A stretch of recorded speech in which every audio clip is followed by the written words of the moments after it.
جواب دے دیا تو گویا شغل میں ہی مصروف اس کی آواز پہ ہی بلبل کا جواب آ رہا تھا۔ لیکن میں نے سنا ہے کہ میل بلبل گنگناتے ہیں، فیمیل چپ رہتی ہیں۔ دلہام نے گویا اسے غلط ثابت کرنا چاہا تو خاموش ہو گیا۔ تم ایسا کیوں نہیں کرتے؟ میرے بھائی کو ایک تھیسس انادل کے جوڑے پہ لکھ ڈالو۔ حد ہے یار، میں تمہیں صرف خوش کرنے کو انادل بن جاتا ہوں، اس کا یہ مطلب نہیں کہ اپنی کوئی عزت نہیں۔ دلہام کی ہر بار کی بحث کا نتیجہ یہی ہوتا تھا کہ آر جے چڑ جاتا۔ تم بھی تو انادل ہونا، سریلی آواز والے، یہ اور بات ہے فلاپ سنگر۔ دلہام نے اسے خوش کرتے کرتے اچانک ہی پٹری بدلی تھی، جبکہ نتیجے میں وہ دونوں درخت کی اوٹ میں ایک دوسرے کے پیچھے بھاگ رہے تھے۔ درخت پہ انادل کے جوڑے نے انہیں روکنے کی آوازیں دیں، لیکن وہ اپنی مستی میں گم تھے۔ آج بتا ہی دیں تمہیں انادل سے اتنا پیار کیوں ہے؟ آر جے نے اس سے پوچھا تھا۔ کیونکہ وہ انادل کا جوڑا تا عمر ساتھ نبھاتا ہے جب تک اس میں کوئی ایک مر نہ جائے، اور مجھے بھی ایسا ہی ساتھ چاہیے جیسا ان جیسا چاہیے، وہ دوستی ہو یا کوئی اور رشتہ۔ دلہام کی خواہش نے آرجا کے پاؤں میں زمین جمائے۔ اتنی شدت اچھی نہیں ہوتی۔ دلہام جانے کیوں وہ اسے روکنا چاہتا تھا، بھلا ساتھ نبھانے والے کہاں ملتے ہیں۔ دلہام کا سیل بجا تو وہ اس کی طرف متوجہ ہوا۔ بابا جان اسے کہیں جاننے والے کو ایئرپورٹ سے لانے کو کہہ رہے تھے، اور اس بات پہ بازی تھے کہ وہ انہیں خود بابا جان تک لائے۔ وہ ہربونگ میں وہاں سے نکلا، اور پھر اسے راستے میں یاد آیا کہ اسے پریحان کو اسکول سے پک کرنا تھا۔ وہ الجھا سا تھا، پریحان کو پک کرنے کا ذمہ اس کے ہی سر پہ تھا۔ معیز بخت اور درید دونوں امور کی خاطر اپنے اہلیہ سمیت شہر میں رہتے تھے۔ پریحان اور شک میں گاؤں میں ہی تھی۔ کچھ سوچتے ہی اس نے آر جے کو کال کی تھی، جو اسے اپنی بہن کو اسکول سے لے جانے کا کہہ رہے تھے، اور اسی سانگ میں کمپوزیشن کسی سے ملنے جانا تھا، لیکن وہ دلہام کے لیے اپنے کام پر سے پشت ڈال چکا تھا۔ چوکیدار سے اس نے پریحان بخت کو لانے کا کہا تو حیرت کا جھٹکا لگا تھا۔ وہ 12 سالہ بچی دلہام کی بہن تھی۔ پھر اپنی عقل کو جھٹکتے اس لیے گاڑی میں بٹھا لیا تھا کہ پریحان کو دیکھتے ہی اسے اندازہ ہوا وہ اپنی عمر کے بچوں کی نسبت کافی شرمیلی بچی تھی۔ آپ ان کے بھائی ہیں، لیکن پہلے تو آپ کو کبھی یہاں نہیں دیکھا۔ چوکیدار کچھ مشکوک ہوا، جبکہ پریحان جانتی تھی کہ دلہام کا دوست آر جے کئی بار اسے گھر میں دیکھا ہے۔ آر جے نے کال ملائی، دلہام سے بات کروائی۔ کیا نام ہے آپ کا؟ آر جے نے گاڑی کے ماحول کو سازگار بنایا۔ پریحان، دھیمی آواز وہ مشکل سن پا رہا تھا۔ بہت پیارا نام ہے، اور میرا نام آر جے۔ پریحان نے ہولے سے نام لیا تو کھلکھلایا تھا۔ اس کا مطلب کہ کافی فیمس ہوں میں، اور اسی وجہ سے میرا نام آر جے ہے۔ آر جے نے گردن اکڑائی تھی تو پریحان نے اس بات میں سر ہلایا۔ ہم سب آپ کے شوق سنتے ہیں گھر میں۔ کیونکہ دلہام خود اس کی آواز کا دیوانہ تھا تو تقریباً سبھی اس کی آواز سے خوب واقف تھے۔ ہاں، یور فیورٹ ون۔ کہیں نہ کہیں خود پرست طبیعت اپنی تعریف سنتے خوش ہوئی تھی۔ پریحان کے بتاتے وہ خوش ہوا، اور وہ لوگ واقعی ہی اسے جانتے تھے۔ پھر اکثر ایسا ہونے لگا تھا کہ دلہام اس پہ ٹرسٹ کرتے، پریحان کی ڈیوٹی اسے سونپ دیتا۔ پریحان بھی اس پر ٹرسٹ کرنے لگی تھی، لیکن گھر میں پریحان کی روز بروز گرتی طبیعت کو دیکھتے سب پریشان ہونے لگے تھے۔ وہ ایک دم سے بیمار نظر آنے لگی تھی۔ گلابی چہرے کی رنگت نچڑا پیلاہٹ میں بدلنے لگی تھی۔ چاکلیٹ؟ آر جے کی آواز پہ وہ چونکی تھی۔ نہیں، آر جے مما نے منع کیا ہے، چاکلیٹ نہیں کھانی، میں بیمار ہونا ڈرپ لگی تھی۔ تو اسے بتانے لگی جو اسے اسکول سے واپسی پہ ایک پارک میں لایا تھا۔ اوہو، چاکلیٹ تو اچھی ہوتی ہے نا، اوپر سے آپ کی پری کی فیورٹ بھی ہو۔ آر جے کی بات پہ وہ اسے دیکھنے لگی تھی۔ انکار کرنا اسے بھلا کہاں آتا تھا۔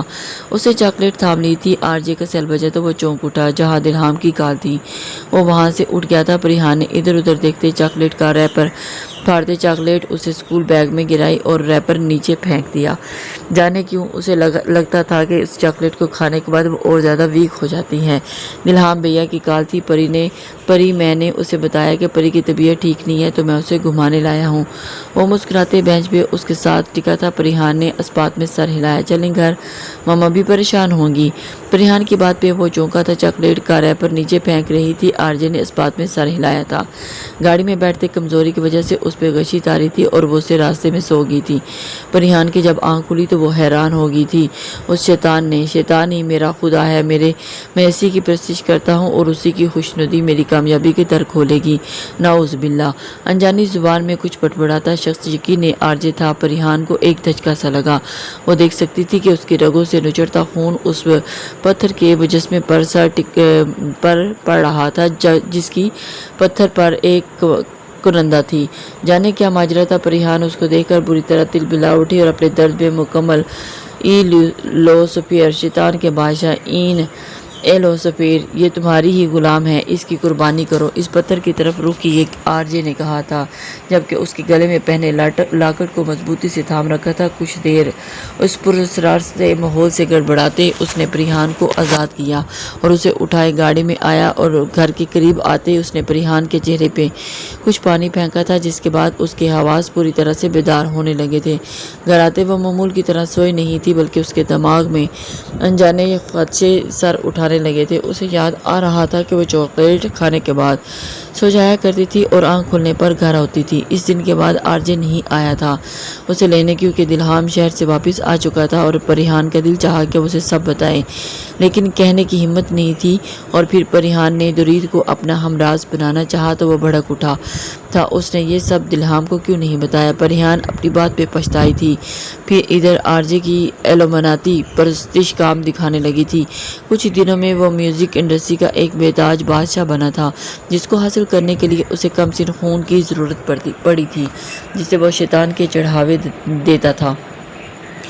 پریحان کی حالت مزید بگڑنے لگی تھی۔ اسے عجیب و غریب خواب اور آوازیں سنائی دیتی تھی۔ جب ایک بار پھر آرجے کو اس کے خون کی ضرورت پڑنے لگی تھی جبھی وہ حویلی چلا آیا تھا۔ یو نو واٹ دلہام، پریحان از لکی فار می، جس دن میں اسے اسکول آیا تھا اسی شام گویا میری کامیابیوں کی کہانی شروع ہوئی تھی۔ آرجے کی پرجوش آواز گھر میں سنتے پریحان کا دل دھڑکا تھا۔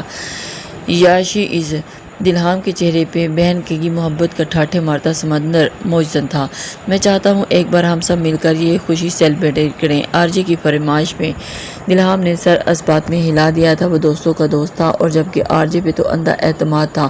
آرجے کی فیملی اور دلہام کے امراؤ جان کے ساتھ سیلیبریشن پلان بنایا تھا جب دلہام کو دوسرے شہر جانا پڑا تھا۔ میں پریحان کو لے جاؤں؟ آنٹی، مما اور میشا بہن بھی کافی یاد کر رہی تھی پریحان کو اور مؤدب سا امراؤ جان سے پوچھ رہا تھا جب انہوں نے بخوشی اجازت دی، جبکہ پریحان ایک خاموش احتجاج کر کے رہ گئی تھی۔ ایک بار آرجے نے اسے بہلانے کی کوشش بھی نہیں کی تھی۔ مما، میں بھیا کو بتاؤں گی آپ نے، مما میرا بلڈ۔ وہ ہاتھ میں لگی ہوئی سوئی کو کھینچتے ہوئے بولی تھی، نو پری، اچھی پریاں تو انسانوں کی مدد کی ہوتی ہیں نا، دیکھو تمہاری تھوڑی سی مدد سے میں اپنا بڑا فائدہ ہو جائے گا، لوسفیر خوش ہو جائے گا اور زندگی شمع وقف۔ آرجے کی سرد نظروں سے وہ آخری لفظوں کو سمجھ نہیں پائی، لیکن وہ پر احتجاج انداز میں چلائی تھی، اس ٹرپ سے آزادی حاصل کرنے لگی تھی۔ جب آرجے اور اس کے درمیان کی ہوتی کھینچا تانی میں پریحان کا لباس پھٹنے لگا تھا اور اسی کشمکش میں اس نے اپنا لباس پھاڑ دیا۔ آرجے کی نظریں کونپلوں سے پھوٹتی کلیوں پہ رکی تھی اور اس کی آنکھوں میں شیطانی طاقتوں کا خمار چھایا تھا۔ جب اس کے وجدان میں آواز گونجی تھی کہ اس کے دیوتاؤں کو اس لڑکی کی بلی چاہیے تھی۔ آرجے کی نگاہیں ایک سمت پڑے تیزدار آلے پہ پڑی تھی جب پریحان خوف سے تھر تھر کانپ رہی تھی۔ آرجے کی ایک ہی وار ورد کرتے اس کی طرف بڑھ رہا تھا جب کوئی تیزی سے اس کے فلیٹ میں داخل ہوا اور دوسرے ہی لمحے آرجے زمین پہ نظر آیا تھا۔ پریحان نے اپنے مزیحا کو دیکھنا چاہا جب ایک زوردار تھپڑ اسے پڑا تھا۔ منع کیا تھا نا کہ آرجے کے ساتھ کہیں نہیں جانا، پھر کیوں آئی؟ درید کی سناٹوں کی چراتی آواز پر پریحان کی آنکھیں نم ہونے لگی تھی جبکہ دوسرے ہی لمحے اسے کھینچتے ہوئے خود سے الگا گیا تھا۔ ایک نفرت بھری آواز آرجے پہ ڈالتے اس نے پریحان کو اپنے ساتھ لیا اور وہاں سے نکل آیا تھا۔ یہی وہ سب سے بڑی غلطی کر گیا تھا کہ اسے آرجے کو اسی وقت پولیس کے حوالے کر دینا چاہیے تھا۔ پریحان کی باتوں سے اس نے نیٹ سرچنگ کرتے ان چیزوں کو کھوجا تھا جو آرجے کر رہا تھا اور تب خیرت کا شدید جھٹکا لگا تھا جب اسے پتہ چلا کہ راتوں رات شہرت کی بلندیوں کو چھونے والا آرجے ایلومناتی طاقتوں کا استعمال کر رہا تھا۔ وہ جو اچانک ہی حویلی آیا تھا اور اس پر پریحان کی غیر موجودگی کی وجہ جانتے وہ دلہام سے اس کا ایڈریس لیتے اس کے فلیٹ پہنچا تھا، جہاں پریحان کی ابتر حالت درید کو ہر درجہ قلق میں ڈال رہی تھی۔ وہ بچپن سے اس کے نام سے منسوب تھا، بھلا ایک شوہر کے لیے کہاں آسان تھا اپنی بیوی کو ابتر حالت میں دیکھنا، اور اس کا اس طرح رازداں بن گیا تھا۔ وہ نہیں جانتا تھا کہ اس کے ساتھ ایسے ہو جائے گا۔ ڈور بیل کی آواز پہ وہ چونکی تھی، شاید محلے میں سے کسی کی آمد کا پتہ چل چکا تھا، اور تبھی وہ حیران سی دروازہ کھولنے آئی تھی جب سامنے موجود گارڈ کی یونیفارم میں موجود شخص کو دیکھا۔ جی کس نے بھیجا ہے آپ کو یہاں؟ جی دلہام سار نے، انہوں نے کہا کہ آپ کے ساتھ رہیں، اور یہ کل وقتی ملازمہ بھی دلہام صاحب کا یہی حکم ہے، اگر میڈ آپ لوگوں کو اندر آنے نہ دے تو تب بھی آپ لوگ ادھر ہی دروازے پہ رہنا۔ گارڈ اس کے سامنے تفصیل بیان کرتے بولا، تبھی وہ جھنجھنا اٹھی اور پھر اندر بجتے سیل پہ وہ دروازہ ان لوگوں کے منہ پر بند کرتی چلی آئی۔ جی کس لیے آپ نے بھیجے ہیں اپنے چمچے؟ میری جاسوسی کے لیے نا، میں کہہ رہی ہوں نا آپ سے میرا کوئی واسطہ تعلق نہیں ہے، تو پھر انا بچے وہ میری ضد پہ آئے ہیں وہاں۔ بی جان کی آواز پہ وہ شاکڈ ہوئی تھی، موبائل کان سے ہٹائے غور کیا تو دلہام کا ہی نمبر تھا۔ وہ انا کا دل اس آواز پہ زور سے دھڑکا اور اس نے کال بند کر دی۔ چلاک انسان اب بی جان کو استعمال کرنا چاہتا ہے، اتنی آسانی سے تو نہیں۔ دلہام وقت کو معاف کرنے والی میں ایک نظر بند دروازے پہ ڈالی اور پورے گھر کی لائٹس آف کرتے سو گئی تھی۔ اگلی صبح بھوک سے پیٹ میں چوہے دوڑے تھے اور گھر میں راشن کی کمی محسوس ہونے لگی تھی۔ تبھی چار نچار دروازے پہ موجود ٹھیٹ گارڈ اور عورت کو بھیج کے ناشتہ منگوایا تھا، اور ناشتہ کرتے دماغ تیزی سے کام کرنے لگا تھا۔ یہ تو طے تھا کہ اب اس نے واپس نہیں جانا تھا، کہیں جاب وغیرہ ڈھونڈ لے۔ ایک نظر خود پہ ڈالتے اس نے کافی سوچا اور کچھ سوچا۔ اگلے لمحے وہ گھر سے باہر تھی۔ وہ نہیں جانتی تھی کہ دلہام کے ملازم اسے باہر تک واچ کر رہے ہیں۔ 2-3 جگہ جاب تلاشتے وہ ایکسپو سینٹر پہنچی۔ ہر طرف گھومتے بے فکرے لوگ اس کے دل میں گھر کرنے لگے تھے۔ ویرانیہ اپنے ڈیرے جمانے لگی تھی جب اچانک ہونے والی فائر بلاسٹ نے حواسوں کو متحول کر دیا تھا۔ کسی اچانک نے اسے کمر سے کھینچا تھا اور اپنے پاس اپنے حصار میں لے لیا تھا۔ وہ مسرور سا اپنی شاہانہ انداز میں بیٹھا تھا، ہمیشہ کی طرح۔ اس نے اسمبلی کے لیے روایتی لباس شلوار قمیض بھی ہی منتخب کیا تھا، جس پہ پہنی بلیک ویسٹ کوٹ اس پر پرسنالٹی کا چارم بڑھا رہی تھی۔ مبارک ہو بخش صاحب، یہ سیٹ آپ نے اپنے نام کر لی۔ اپنے حریف کے مبارکباد پہ وہ مسکراتے اس نے ہلکا سا سر ہلاتے گویا یہ نذرانہ قبول کیا تھا۔ پارٹی الیکشن جیت کے پارٹی چیئرمین بننا میرے لیے اعزاز کی بات ہے۔ میں آپ سب کو مشکور ہوں کہ آپ لوگوں نے مجھ پہ اتنا اعتماد کیا، اور آپ لوگوں کی امید پہ کھرا اترنے کی صرف کوشش نہیں بلکہ مکمل اتروں گا بھی صحیح۔ تمام کام اسمبلی سے گزارش کی کہ کراچی ایکسپو سینٹر کے واقعے پر فوکس کے لیے 2 منٹ کی خاموشی اختیار کی جائے۔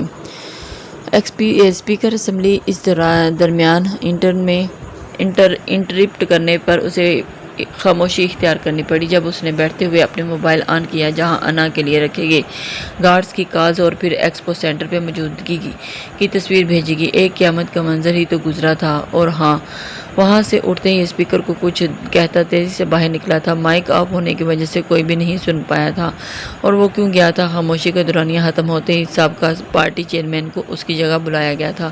اسمبلی سے نکلتے وہ تیزی سے بھاگا آئے اور گارڈز الرٹ ہوئے تھے۔ کسی کام کے نہیں تم لوگ، اگر میری انا دل کو کچھ ہوا تو جان نکال لوں گا سب کی۔ وہ غصے سے ان کی پھنکار کوئی ان کا قصور نہیں تھا، اور ان کو کھونے کے ڈر سے دلہام کی جان نکال رہا تھا۔ آئی ول کل یو ڈیم، اگر تمہیں ذرا بھی چوٹ پہنچی تو تمہیں ہر بار مجھے تکلیف نہیں دے سکتی۔ گلاسز اتارتے وہ آنکھوں سے نمی صاف کرنے لگا تھا، جبکہ انگلیاں صرف ایک ہی نمبر ملا رہی تھی۔ ایکسپو سینٹر پہنچنے تک انہیں معمول سے زیادہ ٹائم لگا تھا۔ کراچی کی وہ ٹریفک جو عام روٹین میں گھنٹوں پر مشتمل ہوتی تھی، آج کے واقعے کو لے کر ایک ازدحام مچا تھا۔ پولیس اور رینجر والوں نے ریڈ لائن بنا کر آگے نو گو ایریا کیا ہوا تھا۔ جب بھاگتے ہوئے دلہام کو روکا گیا تھا۔ میری وائف ہے اندر، آپ مجھے ایسے نہیں روک سکتے، وہ دھاڑا تھا۔ جو میڈیا ابھی ٹی وی پہ اس کی وکٹری اسپیچ ہائلائٹ کر رہا تھا، اسے یوں الجھتا دیکھ کر سب کا رخ دلہام بخت کی طرف ہوا تھا۔ سر 5 بریگیڈیئر اور رینجرز ریسکیو کر رہی ہیں لوگوں کو، آپ انتظار کر لیں۔ رینجر میں موجود شخص کی بات سنتے وہ چٹکا تھا۔ کیا کہنا چاہتے ہیں آپ؟ یہاں ہاتھ پہ دھرے اپنی وائف کو آگ کے سپرد کرتا دیکھو۔ دلہام کے الجھنے پہ ایک مجمع لگا تھا، اسے سنبھالنے کو وہ زخمی شیر کی طرح بلائی منزل پہ لگی آگ کو پھیلتے دیکھ رہا تھا، جہاں شعلوں کی لپیٹ میں آتی انسانوں کی سسکیاں اور آہو بکا کا منظر ایک ہی دل دہلا رہا تھا۔ میں تمہیں کھو کے بھی زندہ نہیں رہ سکوں گا انادین، اس کے دل کے اندر آگ لگی، کون بجا سکتا تھا؟ انا نے سر اٹھائے، اپنے مسیحا کو دیکھا تو حیرت کا جھٹکا لگا تھا جب ایک سلگتی چنگاری اس کی زخمی ٹانگ زخمی کر گئی تھی۔ وہ سسک اٹھی، سامنے موجود شخص تڑپ اٹھا، کام آن لیٹس موو انا۔ اس نے انا کو کسی گڑیا کے مانند بازو میں اٹھانے کی کوشش کی تھی۔ انا کا دل بے اختیار ہوا تھا، وہ دلہام کا ناپسندیدہ شخص تھا، اسے آرجے سے دور رہنا چاہیے تھا، لیکن بنا کچھ سوچنے کا موقع دیے وہ تیزی سے باہر نکلا تھا اور اسے ایک سیف جگہ پہنچائے جاتے غائب ہوا تھا۔ انا میلے میں گنبچی کی طرح ادھر ادھر دیکھ رہی تھی۔ جب دلہام کی نظریں اس پہ پڑی تھی وہ تیزی سے رینجن کی طرف بڑھا تھا اور انا کی طرف متوجہ کرتے اس کی طرف بھاگا تھا۔ انا دلہام کی آواز پہ وہ چونک اٹھی تھی۔ کون سی انا اور کیسی زام؟ وہ کسی کو اپنے ساتھ پاتے ٹوٹ کے بکھری تھی۔ دلہام نے بنا پبلک کی پرواہ کیے اسے اپنے مضبوط حصار میں مقید کیا اور ہچکیوں سے وہ رو دی۔ Are you okay? کہیں چوٹ تو نہیں لگی نہ؟ وہ اس کے ہاتھوں اور چہروں کو چھوتے اس کی خیر و عافیت دریافت کر رہا تھا۔ انا کا سر نفی میں ہلا تو وہ اسے لے کے آگے بڑھنے لگا جب درد کی شدت سے وہ چلا اٹھی تھی۔ کیا ہوا میری زندگی؟ وہ اس کا چہرہ دونوں ہاتھوں میں تھام گیا تھا۔ جب انا نے نظریں نیچے جھکاتے اپنی ٹانگ کو دیکھا جہاں سے ٹراؤزر کا حصہ جل کے چمڑے کے ساتھ لگا ہوا تھا، دلہام نے اس کی نظروں کا تعاقب میں دیکھا تو اذیت کا نمایاں پہلو چہرے پہ درج نظر آیا تھا۔ وہ اسے اٹھائے لوگوں کے جمع غفیر سے بچتے گاڑی تک لایا تھا۔ انا نے اپنا سر اس کے سینے میں چھپا لیا جبکہ دلہام نے ایسا کچھ نہیں کہا۔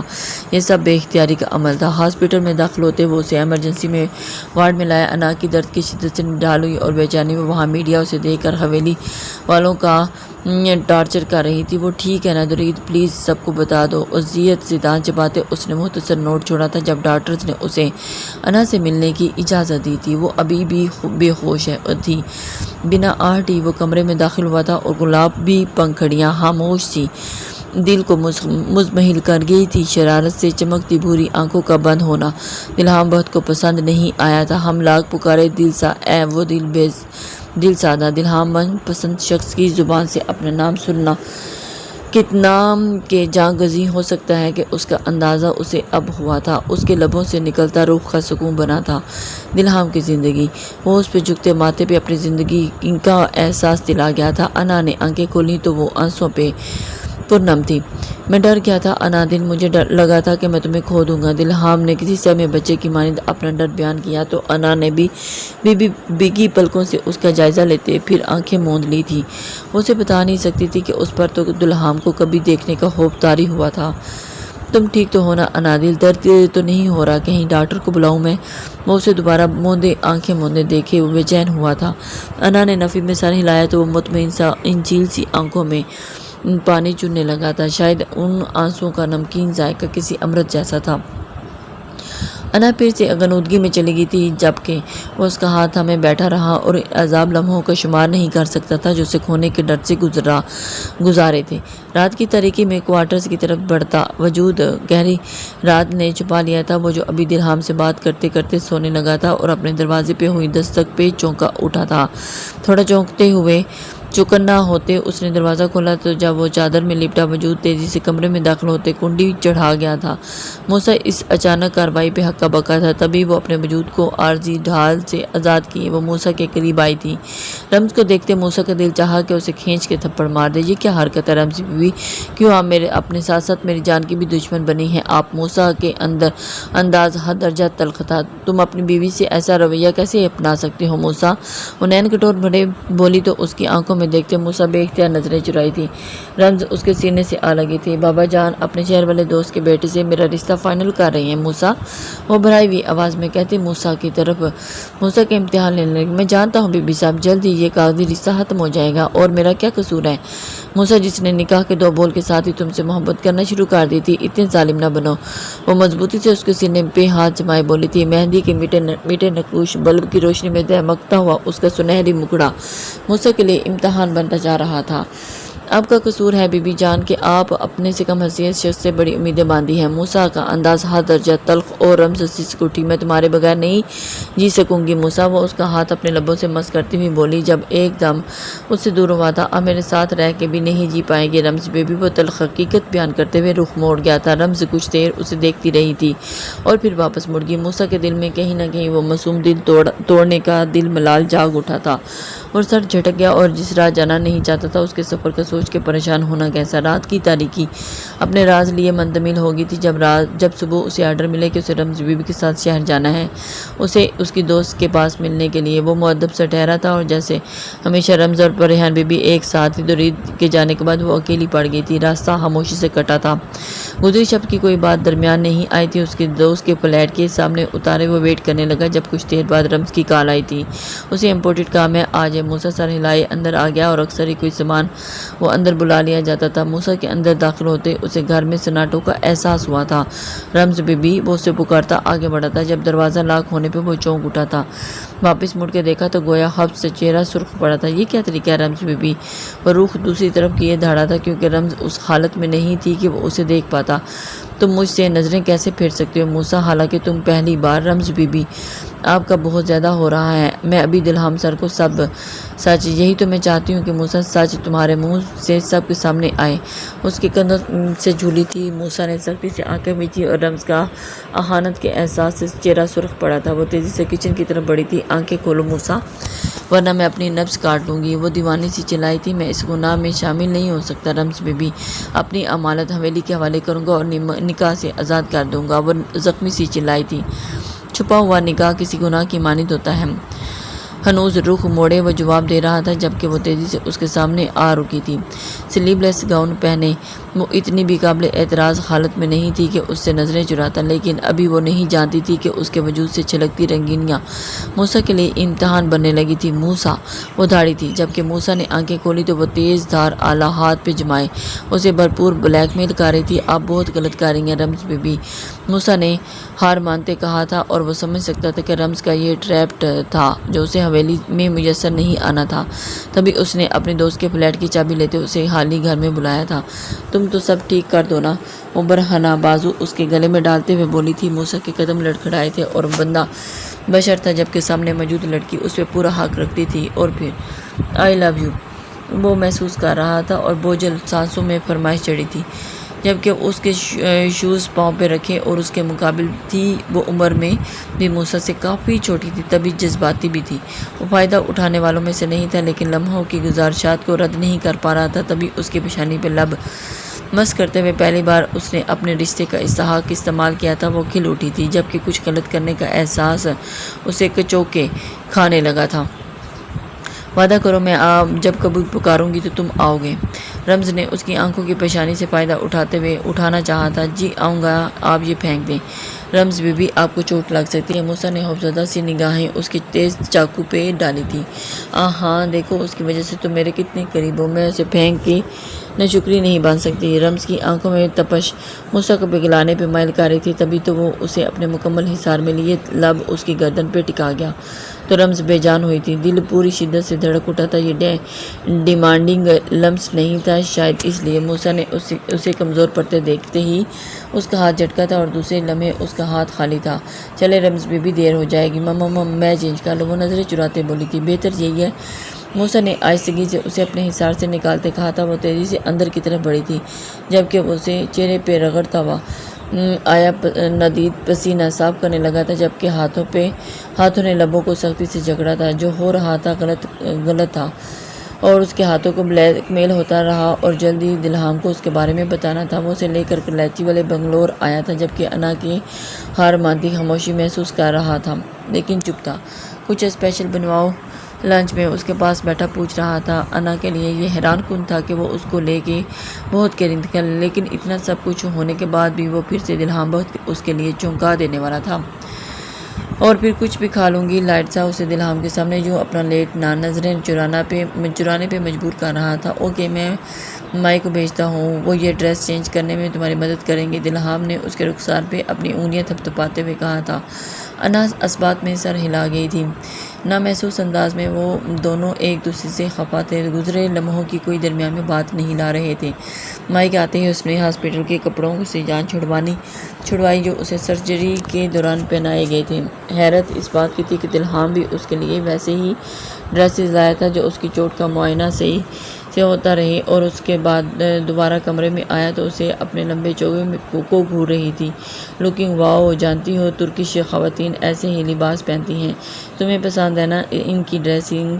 تبھی میں لے آیا تھا۔ وہ شاید اس کی بیزار شکل دیکھ کے بولا تھا، صرف ڈراموں اور فلموں کی حد تک، صرف کچھ دن کی ہی تو بات ہے، زندگی ایڈجسٹ کر لو۔ انا دیکھ رہی تھی کہ اب تک تمام دنوں میں وہ اس کا اپنا تکیہ کلام زندگی اپنا چکا تھا۔ اسے دیکھتی وہ رخ پھیر گئی تھی جو یقیناً اسے کچھ کھلانے والا تھا۔ میں یہ پھیکا کھانا نہیں کھاؤں گی، چوٹ ٹانگ پہ لگی ہے، زبان پہ نہیں۔ وہ اس کے نخرے اور دلہام کا قربان ہوتا انداز، زخم کو مندمل ہونے میں وقت لگے گا، وہ بھی اتنی ہائی پوٹینسی ڈوز سے یقیناً اسٹمک پین کرے گا۔ اگر مرچ مسالے والا کھانا کھاؤ گی تو تکلیف پڑے گی۔ بھائی